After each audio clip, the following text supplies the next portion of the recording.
Just ఒక్కసారి imagine చేసుకోండి. రష్యాలో భూమిలోకి ఎంత లోతుగా ఒక హోల్ ఉందంటే మీరు దాని మీద నిలబడి ఆ హోల్లోకి ఒక రాయిని విసిరితే అది హోల్ బాటమ్ ని తాకిన సౌండ్ వినిపించేలోపు మీరు దాదాపు ఒక పూర్తి నిమిషం పాటు అక్కడే నిలబడి ఉంటారు. ఇప్పుడు ఏదో ఒక నేచురల్ కేవ్ గురించి నేను మాట్లాడట్లేదు. ఇది మనుషులు ఇంటెన్షనల్ గా తవ్విన ఒక హోల్. దీనిని Kola super deep bore hole అని పిలుస్తారు. మన ప్లానెట్ లోని మనం ఇప్పటి వరకు వెళ్లిన అత్యంత లోతైన ప్రదేశం ఇది. 20 సంవత్సరాల నుండి సోవియట్ యూనియన్ వారి సైంటిస్టులు దీన్ని తవ్వుతూనే ఉన్నారు. అలాగే వాళ్ళు అక్కడ ఫైండ్ అవుట్ చేసింది పూర్తిగా వింతగా ఉంది. దానిలో కొంత పార్ట్ భూమి గురించి సైంటిస్టులు తమకు తెలిసిన అనుకున్న దానికి కంప్లీట్ గా ఆపోజిట్ గా ఉంది. హ్యూమన్స్ భూమి కింద ఏముందో చూడడానికి చేసిన ఒక క్రేజియస్ట్ ప్రాజెక్ట్ గురించి ఈ రోజు మనం మాట్లాడుకుందాం. This is your Vamshi and you're watching Prime 9. ఈ కథ 1970 టైంలో స్టార్ట్ అవుతుంది. ఫార్మర్ సోవియట్ యూనియన్ భూమి మీద డీపెస్ట్ హోల్ ని తవ్వాలని డిసైడ్ అయింది. దానికి వాళ్ళు సెలెక్ట్ చేసుకున్న ప్లేస్ కోలా పెనిన్సులా. ఈ పార్ట్ లో ఉండే ఎర్త్ క్రస్ట్ 2.5 బిలియన్ ఇయర్స్ పాతది. అందుకే ఈ ఎక్స్పెరిమెంట్ కి ఇదే కరెక్ట్ అని దీన్ని సెలెక్ట్ చేశారు. ఇది ఆయిల్ లేదా గోల్డ్ లాంటి వాటి గురించి కాదు, ఇది ప్యూర్ సైన్స్ గురించి. భూమిలోకి ఎవరు డీప్ హోల్ తవ్వగలరనే కాంపిటీషన్ ఒకప్పుడు కంట్రీస్ మధ్య కూడా ఉండేది. ఇది ప్రైమరీగా మన ప్లానెట్ ని మరింత బాగా అర్థం చేసుకోవడానికి జరిగిన పోటీ. వాళ్ళు యూజ్ చేసిన ఇంజనీరింగ్ అమేజింగ్ గా ఉంటది. వాళ్ళ దగ్గర ఆ హ్యూజ్ డ్రిల్లింగ్ మిషన్ ఉండేది. దాన్ని ఎర్ల్మాష్ 4E అని అంటారు. వారు ఎర్త్ క్రస్ట్ లోకి లోతుగా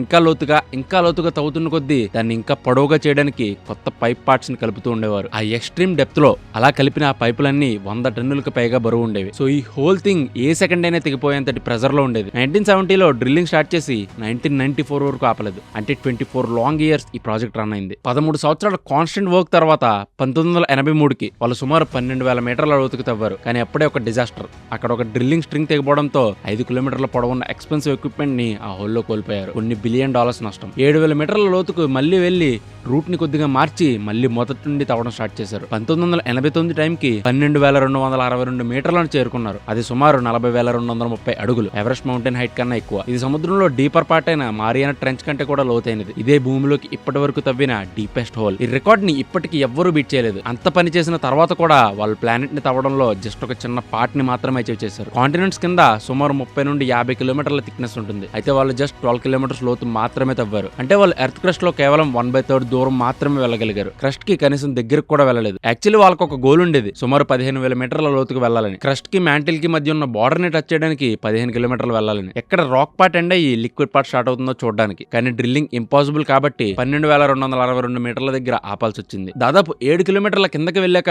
వాళ్ళకి నీటితో పూర్తిగా తడిచిపోయిన రాళ్ళు కనిపించాయి. వాళ్ళు అక్కడ వాటర్ ని ఫైండ్ అవుట్ చేశారు. అండర్ గ్రౌండ్ లో టన్నుల కొద్ది వాటర్ ఉంది. అంత డెప్త్ లో అది ఉండకూడదు. ఆ డెప్త్ లో ప్రెజర్ చాలా అన్యూజువల్ గా, అలానే టెంపరేచర్ చాలా ఎక్కువగా ఉంటుంది. సో రాయిలో ఉండే ప్రతి చిన్న హోల్ క్రష్ అయిపోతుంది. అక్కడ వాటర్ కి అస్సలు స్పేస్ లేదు. ప్రతి సైంటిస్ట్ ఇదే ఎక్స్పెక్ట్ చేశాడు. అయితే కొంతసేపు ప్రెజర్ గురించి మనం మాట్లాడుకుంటే ప్రతి మనిషి స్కిన్ మీద 14.7 పౌండ్స్ ఆఫ్ ప్రెజర్ ఉంటుంది ప్రతి స్క్వేర్ ఇంచ్ మీద. ఎందుకంటే మనం ఆక్సిజన్, నైట్రోజన్ లాంటి వేరియస్ గ్యాసెస్ ఉన్న వరల్డ్ లో ఉన్నాం. అండ్ మనం పైకి వెళ్లే కొద్దీ ప్రెజర్ ఒక్కో స్పియర్ లో ఒక్కోలా ఉంటుంది. బాగా పైన స్పేస్ లో అసలు ప్రెజరే ఉండదు. అట్మాస్ఫియర్ ఉన్న అన్ని డిఫరెంట్ ప్లానెట్స్ వేరు వేరు అట్మాస్ఫియరిక్ ప్రెజర్స్ ని కలిగి ఉంటాయి. మీరు నీటిలో మునిగి లోతుకు స్విమ్ చేయడం మొదలెడితే మీ చెవులపై ప్రెజర్ ని ఎక్స్పీరియన్స్ చేస్తారు. ఎందుకంటే నీరు మిమ్మల్ని ఫిజికల్ గా నెడుతూ ప్రెజర్ ని 14.7 కంటే ఎక్కువ స్థాయికి పెంచుతుంది. అలానే అది చాలా స్పీడ్ గా పెరుగుతుంది. సో ఎక్కువ డెప్త్ లో ఎక్కువ ప్రెజర్ ని చేరుకోవడానికి ఎక్కువ టైం పట్టదు. మీరు లోతుకి వెళ్లే కొద్దీ చాలా వేడిగా ఉంటుంది. సో అసలు విషయం ఏంటంటే ఒక సర్టెన్ డెప్త్ కంటే కింద వాటర్ ఉండదని అందరూ అనుకున్నారు. ఎందుకంటే అక్కడ టెంపరేచర్ చాలా ఎక్కువగా ఉండడం వల్ల అది ఆవిరైపోతుంది. అలానే ప్రెజర్ కూడా చాలా ఎక్కువగా ఉండడం వల్ల రాక్స్ లో హోల్స్ లేని చోట అది రాళ్ళని క్రష్ చేస్తుంది. సో ఆ వాటర్ ఎక్కడికి వెళ్తుంది? ఆ హోల్ అడుగున వారు అబ్జర్వ్ చేసిన ఆ రాళ్లలోని మైక్రో బ్రేక్స్ లో నీరు చిక్కుకుని ఉంది. అది ఎర్త్ సర్ఫేస్ నుండి అంత కిందకి ఇంకిన వర్షపు నీరు కాదు. ఈ నీరు ఆ హై ప్రెజర్ ఇంకా వేడికి బండరాయి నుండి స్క్వీజ్ చేయబడిన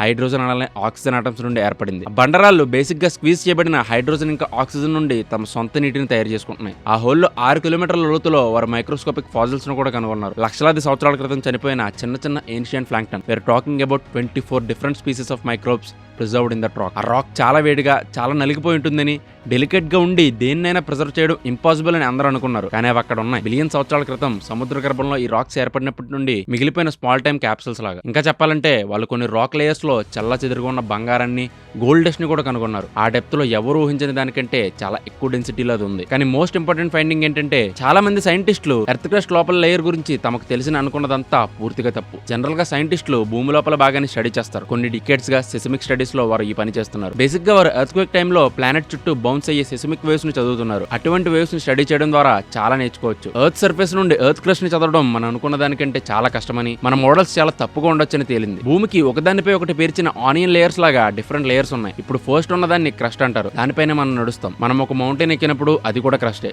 మనం లోయలోకి వెళ్ళినప్పుడు అది కూడా క్రస్టే. అక్కడ రాళ్ళు అలానే హార్డ్ అండ్ మెటీరియల్స్ ఉంటాయి. దాని కింద మ్యాంటిల్ ఉంటుంది. అది వేడిగా ఇంకా చాలా నెమ్మదిగా ఫ్లో అయ్యే రాక్ తో కూడిన ఒక మ్యాసివ్ లేయర్. దాని కింద అవుటర్ కోర్ ఉంటుంది. అది లిక్విడ్ మెటల్ తో మేడప్ అయి ఉంటుంది. మోస్ట్లీ ఐరన్ అండ్ నికిల్ తో ఉంటుంది. చివరగా ఇన్నర్ కోర్ ఉంటుంది. ఇది సాలిడ్ మెటల్ తో ఉంటుంది. కాంటినెంటల్ క్రస్ట్ యావరేజ్ గా 40 కిలోమీటర్ల థిక్నెస్ ఉంటుంది. మనం భూమి అని పిలిచే ఈ మొత్తం దానిలో అదే అత్యంత పలచని ప్రైమరీ లేయర్. దాని కింద మ్యాంటిల్ 2900 కిలోమీటర్ల లోతు వరకు ఎక్స్పాండ్ అయి ఉంటుంది. అవుటర్ కోర్ యావరేజ్ గా 550 కిలోమీటర్ల లోతు వరకు వెళ్తుంది. అలానే ఇన్నర్ కోర్ యావరేజ్ గా 6371 కిలోమీటర్ల లోతుకి సెంటర్ వరకు వెళ్తుంది. ఈ కోలా బోర్ హోల్ ను తవ్వడానికి హ్యూమన్స్ కి డికేట్స్ టైం పట్టింది. వాళ్ళు కేవలం 12 కిలోమీటర్లు మాత్రమే వెళ్లారు. అదొక గొప్ప విజయం. అయితే అది ఎర్త్ సర్ఫేస్ నుండి సెంటర్ కు ఉన్న దూరంలో 0.2% మాత్రమే. ఒకవేళ భూమిని ఒక యాపిల్ అనుకుంటే ఇది యాపిల్ తొక్కను క్రాక్ చేయగల హోల్ కూడా కాదు. మనం మార్స్ మీదకు రోబోలను పంపించాం. బిలియన్ల కొద్ది లైట్ ఇయర్స్ దూరంలో ఉన్న గెలాక్సీలను ఫోటోలు తీసాం. కానీ మన కింద ఉన్న ఎర్త్ లేయర్స్ ని మన కళ్ళతో ఎప్పుడు చూడలేదు. అంతా ఇండైరెక్ట్ మెజర్మెంట్స్ ద్వారానే జరిగింది. ఇప్పటి వరకు మనం ఎర్త్ సెంటర్ ని టచ్ చేయలేదు. జస్ట్ మనకు తెలిసిందంతా ఇండైరెక్ట్ మెజర్మెంట్స్ ద్వారానే. అంటే seismic waves, magnetic field measurements,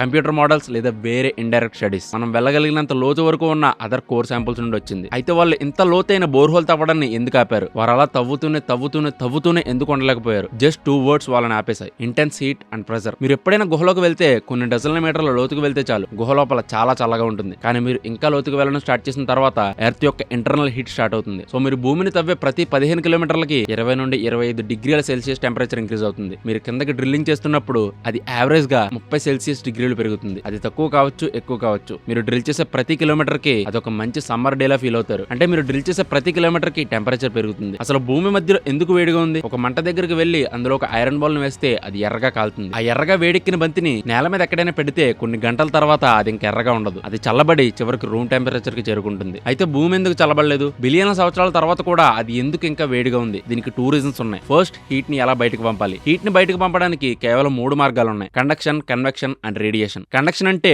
2 objects ఒకదానితో ఒకటి కాంటాక్ట్ అయినప్పుడు జరిగేది. ఆ ఎర్రగా వేడెక్కిన బాల్ అట్మాస్ఫియర్ తో కాంటాక్ట్ లో ఉంటుంది. లేదా మీరు దాన్ని ఒక బకెట్ నీటిలో వేస్తే అది నీటితో కాంటాక్ట్ లో ఉంటుంది. సో అది కాంటాక్ట్ లో ఉన్న వేరే దేన్నైనా వేడి చేయడం ద్వారా వేడిని ట్రాన్స్ఫర్ చేయగలదు. Second, convection. సమ్మర్ లో థండర్స్ తో కూడిన వర్షాల వల్ల మనకు అదే జరుగుతుంది. గాలి పైకి వెళ్లి చల్లబడి కిందకి వచ్చి వేడిని అబ్జర్వ్ చేసుకుని మళ్ళీ పైకి వెళ్లి చల్లబడుతుంది. మన సర్ఫేస్ మీద ఉన్న హీట్ ని అది అబ్జర్వ్ చేసుకుంటుంది. Third, radiation. ఒక టెంపరేచర్ లో ఉన్న ప్రతిదీ ఇన్ఫ్రారెడ్ లైట్ లో రేడియేట్ అవుతుంది. రూమ్ టెంపరేచర్ లో ఉన్నప్పుడు ఒక యాపిల్ ను కూడా మీరు కౌంటర్ పై పెడితే అది గ్లో అవుతుంది. కానీ అది గ్లో అవ్వడం మీకు కనిపించదు. మీరు లైట్ లాపేస్తే మీరు యాపిల్ ని చూడలేరు. కానీ ఇది అప్పటికీ ఇన్ఫ్రారెడ్ లైట్ లో మెరుస్తూనే ఉంటుంది. ఎందుకంటే ఒక సర్టన్ టెంపరేచర్ లో ఉన్న ప్రతిదీ ఫోటాన్స్ రిలీజ్ చేస్తుంది. అయితే హీట్ ని ట్రాన్స్ఫర్ చేయడానికి అది చాలా స్లో ప్రాసెస్. ఎందుకంటే ఆ ఫోటాన్స్ ఆబ్జెక్ట్ నుండి వేడిని తీసుకుపోతాయి. కానీ అది చాలా స్లో ప్రాసెస్. ఇప్పుడు భూమి గురించి ఆలోచించండి. మీరు జూమ్ అవుట్ చేస్తే మీకు core, inner core, outer core, mantle, crust, atmosphere కనిపిస్తాయి. ఆ తర్వాత మీరు దానికి మించి జూమ్ అవుట్ చేస్తే దూరం నుండి వాటన్నిటి బయట మీకు కేవలం శూన్యం మాత్రమే కనిపిస్తుంది. మరి భూమి ఈ వేడిని ఎలా వదిలించుకుంటుంది? మన ప్లానెట్ క్రియేట్ అయ్యే టైంలో స్పేస్ లో చాలా కొలిజన్స్ జరుగుతాయి. చిన్న చిన్న ఆస్ట్రాయిడ్స్, మీటియర్స్ లాంటివి. అవి కొలైడ్ అయినప్పుడు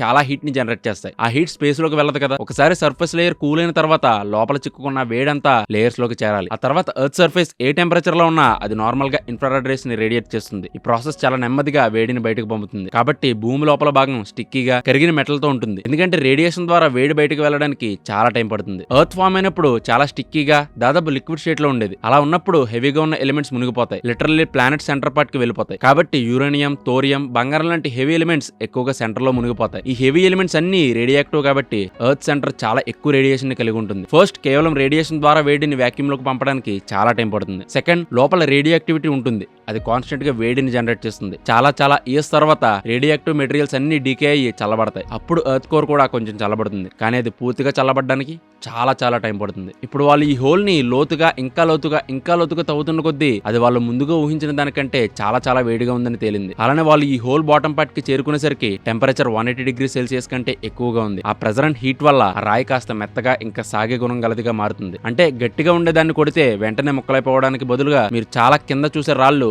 మెత్తటి ప్లాస్టిక్ లాగా బెండ్ అయిపోతాయి. అంటే అంత లోతులో మీరు తీసే హోల్లో కూడా ఆ మెత్తటి రాక్ దూరిపోతుంది. డ్రిల్ బిట్స్ చాలా వేడెక్కిపోతాయి. ఆ వేడికి చాలా త్వరగా అరిగిపోయేవి. ఆ రాయి బేసిక్ గా హోల్ చుట్టూ మూసుకుపోవడానికి ట్రై చేసి అక్కడ కింద ఉన్న ఎక్విప్మెంట్ ని ఫ్రీజ్ చేసేస్తుంది. డ్రిల్లింగ్ ని కంటిన్యూ చేయడం ఫిజికల్ గా ఇంపాసిబుల్ అయిపోయింది. ఇంకా లోతుగా వెళ్ళలేకపోయారు. కానీ ఆ హోల్ చాలా స్టడీస్ ని చేయడానికి హెల్ప్ అయింది. అది భూకంపాలను మరింత బాగా అర్థం చేసుకోవడానికి హెల్ప్ అయింది. అలానే వాళ్ళు పైకి తీసిన రాక్స్ కోట్ల సంవత్సరాలుగా సీరియస్ ట్రాన్స్ఫర్మేషన్స్ కి గురయ్యాయి. ఇప్పుడు ఈ రోజు ఆ సైట్ పూర్తిగా అబాండన్ అయిపోయింది. డ్రిల్లింగ్ రిగ్ ఎప్పుడో పోయింది. అలానే హోల్ ఒక బరువైన ఐరన్ మొత్తం తో వెల్డింగ్ చేయబడి క్లోజ్ చేయబడింది. పోలార్ డీప్ హోల్ అనేది మనిషి తవ్విన అతిపెద్ద హోల్. అలానే అది మన సొంత గ్రహం గురించి మనకు నిజంగా ఎంత తక్కువ తెలుసు అనే విషయాన్ని మనకి చెప్పింది. ఆ ఊహించని నీరు, ఊహించని రాక్స్, తీవ్రమైన వేడి, టైం కి ముందే మన ఎక్స్పెక్టేషన్స్ కి పూర్తిగా ఆపోజిట్ గా ఉన్న రాళ్ళు. భూమి మనం మొదట అనుకున్న దానికంటే చాలా కాంప్లెక్స్, ఇంకా చాలా మిస్టీరియస్ అని నిరూపించాయి. మార్స్ అండ్ మూన్ గురించి మనకు చాలా తెలుసు, కానీ మన ఓన్ ప్లానెట్ గురించి మనకు చాలా తక్కువ తెలుసు. Thank you for watching and do subscribe Prime9.